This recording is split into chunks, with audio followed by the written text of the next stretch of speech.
This is part 2 of the breakdown regarding the DS9 episode, Rules of Engagement. Check in the top right hand corner and watch from the beginning for any of this to make sense. Continuing with the trial, the next witness is O'Brien, who relates the actual battle. Let's pause for a moment and discuss the battle itself. You have the Defiant against 2 Klingon warships, both appear to be older vessels. There have been some complaints that the Defiant isn't able to take these ships out quickly. I definitely understand that argument, however I'm not convinced that it holds as much weight. In a straight up battle that just has the Defiant versus these 2 ships with no cloaking abilities, the Defiant wins straight out. However, it is stated clearly that the 2 ships were committing hit and run attacks. It's also stated that they had been doing the battle for roughly 5 minutes. It makes little sense that the Defiant would have issues in a sustained battle, even with cloaking vessels, for 5 minutes, if they were that old.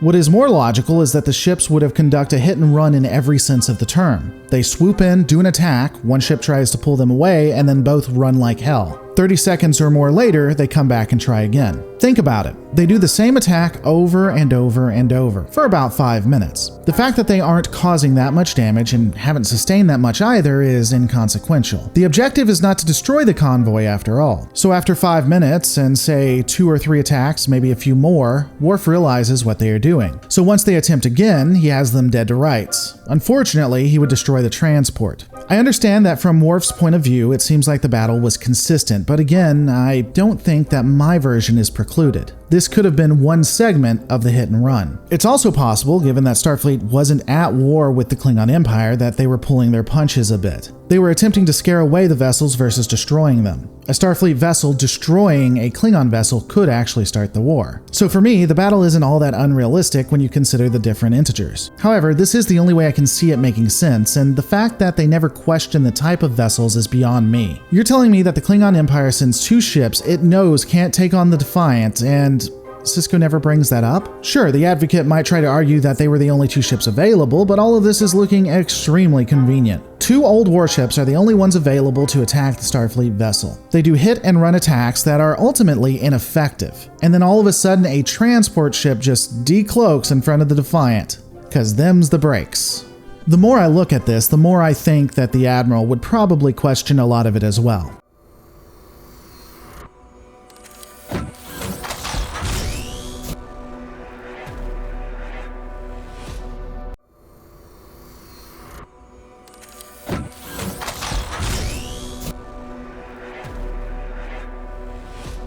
Anyway, getting back to the testimony, Sisko is the one to call O'Brien to the stand, and Miles states he stands by the decision of the commander and that they did everything they could. The Klingon Advocate, rightly, notes the way O'Brien phrases his testimony. He asks if O'Brien agrees with the decision, not if he stands by it. The chief continues to try to deflect and ultimately says he wasn't in command. He can't really speak to what occurred. Personally, I completely disagree with this. It is the duty of every officer to be able to speak to their commanding officer's orders, especially if that order is an illegal one.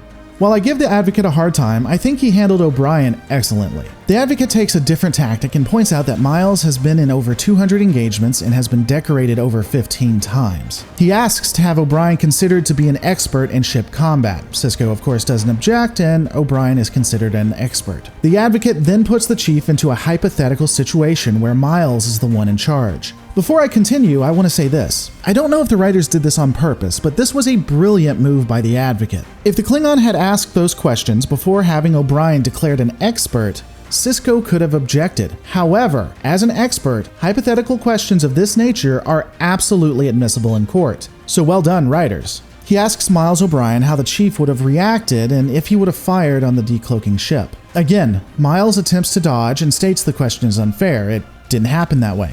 The Advocate retorts that he doesn't care what Miles thinks, just what Miles would do, which is, again, the proper way to be a lawyer. The chief ultimately admits that he wouldn't fire until it's confirmed what the ship is. The chief engineer is quick to point out that his opinions are after the fact and he wasn't there. The only addition I might have added was for the Advocate to cut the chief off again when he tries to protect Worf, that his opinion on after the fact is irrelevant. But that's more a matter of what's done in actual court versus what looks good on television. Worf is then called to the stand by Sisko, and the version of events that Worf states are given, and they are similar to O'Brien's. Though I will say, the Defiant is defending the transports with its shields down. I suppose it's possible that they did this maybe it was to make the Defiant a more tempting target, but that just seems like a bad decision to me. The crux of the matter arrives when the discussions around the convoy going near shipping lanes is presented. Worf states that he thought the chance of a civilian ship decloaking during the battle was remote. And he's right. It's extremely unlikely and sketchy that a civilian vessel would decloak in the middle of a battle, let alone in front of a ship that was about to fire at all. The Klingon advocate lays into Worf almost immediately, pointing out how Worf is dishonored because he sided with the Federation. At first, I think there is a little leeway that could be granted for this. However, when the advocate begins talking about Worf being raised by humans, Sisko probably should have objected. There's no relevance here why Worf is considered a traitor among the Klingon Empire. It doesn't even fit to Worf's motive. How he became hated amounts to a hill of beans. How he reacts to it is important. If you want to try to make a case that he hates his people, whatever, but how he got there is unnecessary. Sisko only begins to pipe up when the advocate speaks about how the dead don't care about Worf thinks. Though, if they're dead, the advocate is technically right. Even with the objection, Worf yells at the advocate, who continues to taunt him. While the judge admonishes both Worf and the advocate as they continue, it would appear that she is as consistent with her threats as Starfleet is with winning wars, because nothing is done over the advocate's actions. The advocate would then ultimately threaten Worf's kid. Let me take a moment and say, while he didn't technically threaten the kid's life, he did threaten the kid's honor. Something to consider is that Worf is Klingon, not human. For humans, the words utilized by the advocate aren't all that impactful. However, for Worf's son to be raised thinking there is no honor for family Moog and that his father is a coward, well, you might as well have threatened the life of the child to Worf. This is extremely grievous, and the fact that the Admiral doesn't take it into account is unfortunate. Worf then attacks the advocate, which is a reasonable reaction to what has been done for his society. And of course, what should be obvious is a mistrial, but is only utilized as evidence against Worf for the furtherance of the plot. As the advocate is on the ground bleeding, he states, "I thought you said you'd never attack an unarmed man." Which Worf did say, kind of, but it's out of context. Worf said it's not honorable to kill someone who can't defend themselves. The advocate should have been able to defend himself. But I guess the advocate is as strong as I am, because he then states, "You should have said, not unless I get angry, not unless I have something to prove," when it comes to attacking someone. The advocate rests his case, which, again, in theory, he should have already done. The defense doesn't generally call witnesses till after the prosecution has rested, though perhaps there is more precedent that I'm unaware of.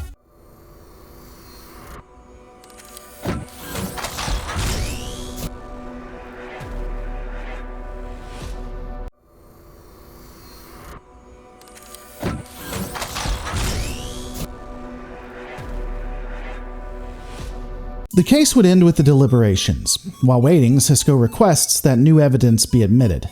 I'll be honest, I'm not completely sure how this would be handled, so we'll give it a pass and assume that it could happen. Sisko calls the advocate to the stand as a Klingon expert to evaluate the evidence. While this obviously is out of sorts and not how a trial, or any type of proceeding really, would be presented, I don't know that there is any other Klingon available, so perhaps an exception might be made to allow the advocate to do so. If not, the evidence could just be presented, but that's not good drama. Sisko asks the advocate about relations between the Federation and the Klingon Empire, how there wouldn't be a lot of trust between the two. The advocate would ultimately agree with Sisko. The captain then begins to talk about those who were killed on the transport, and Ch'pak is very boisterous about this. Sisko points out how the list presented by the Klingon Empire is of people who had died in one crash and then all got back into a different vessel and died again when it was destroyed. Now, the advocate probably should have objected at some point here as Sisko begins monologuing versus asking actual questions, but at this point he may have been shocked that his ruse had been found out.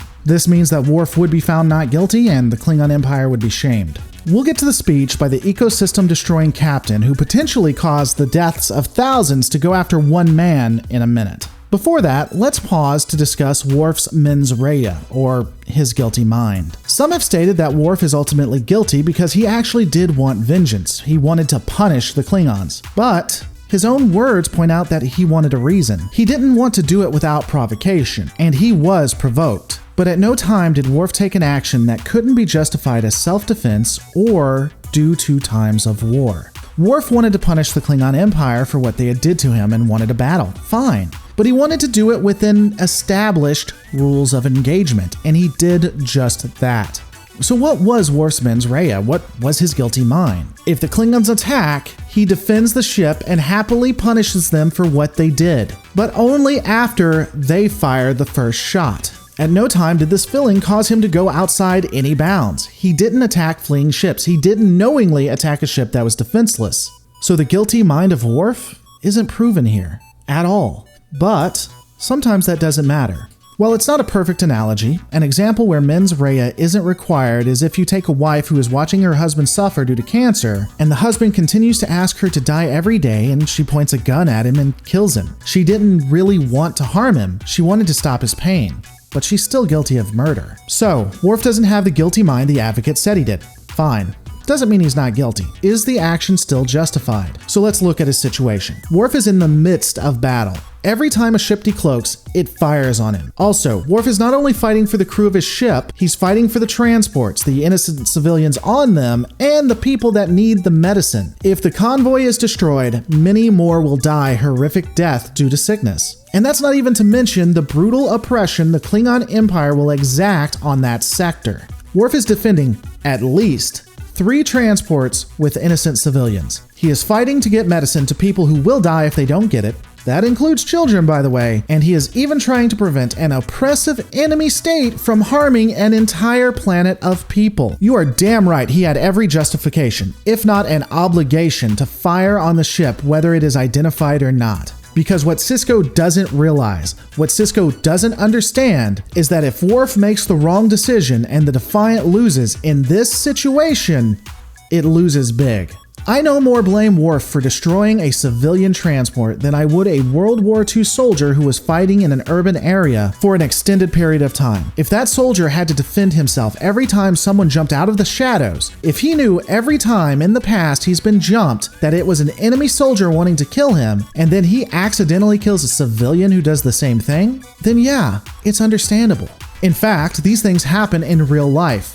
A lot. In 1944, a Japanese cargo ship named the Tsushima Maru, traveling from Okinawa to Kagoshima, was torpedoed by the USS Bofin. The ship had a total loss of 1,508 people. 767 of these were school children. There were no armaments on the cargo ship, no troops, it was transporting civilians. The crew of the Bofin had been in multiple fights with cargo ships that did have munitions. They had no idea they were targeting a civilian ship and had every reason to believe the convoy, including this vessel, was a part of a military operation. I'm not saying it's good. I'm not saying Worf should be lauded. I'm saying that's what happens in war. Sometimes, people die that had nothing to do with the fight, and it's not really anyone's fault, it's what happens. It's why war is awful and why we as a species should not do it.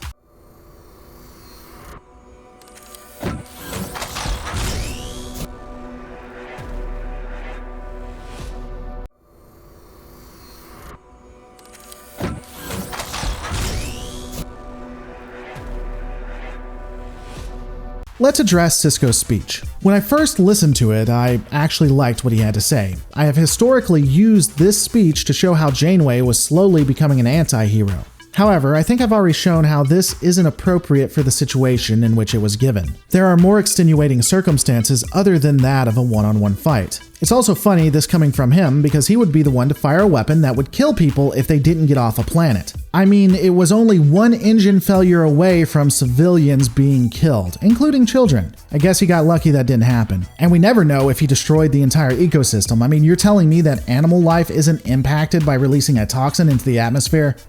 Okay. But again, let's focus on the speech itself. If Sisko were talking about a one-on-one fight with only the crew of the Starfleet ship at stake, then I honestly think it's probably one of the best Starfleet-esque speeches out there. It matches the spirit of the Federation so much, I'd almost imagine it would be coming from Picard. While in Voyager, we know there are actual regulations that allow you to do whatever it takes to save your crew, the mantra of Starfleet, the ethos, the very character, is to give your lives if it means saving others, even if it means letting the bad guys win. This is the utopia we think of. So I have a love-hate relationship with the ending. While I don't think it's appropriate for the situation, I think generally it's how Starfleet should operate. Another aspect of the conversation I enjoyed was when Worf realizes he was the wrong man for the job and that he needed to be there for the troops. A part of command is smiling and making sure your men are happy even when it's the last thing you want to do.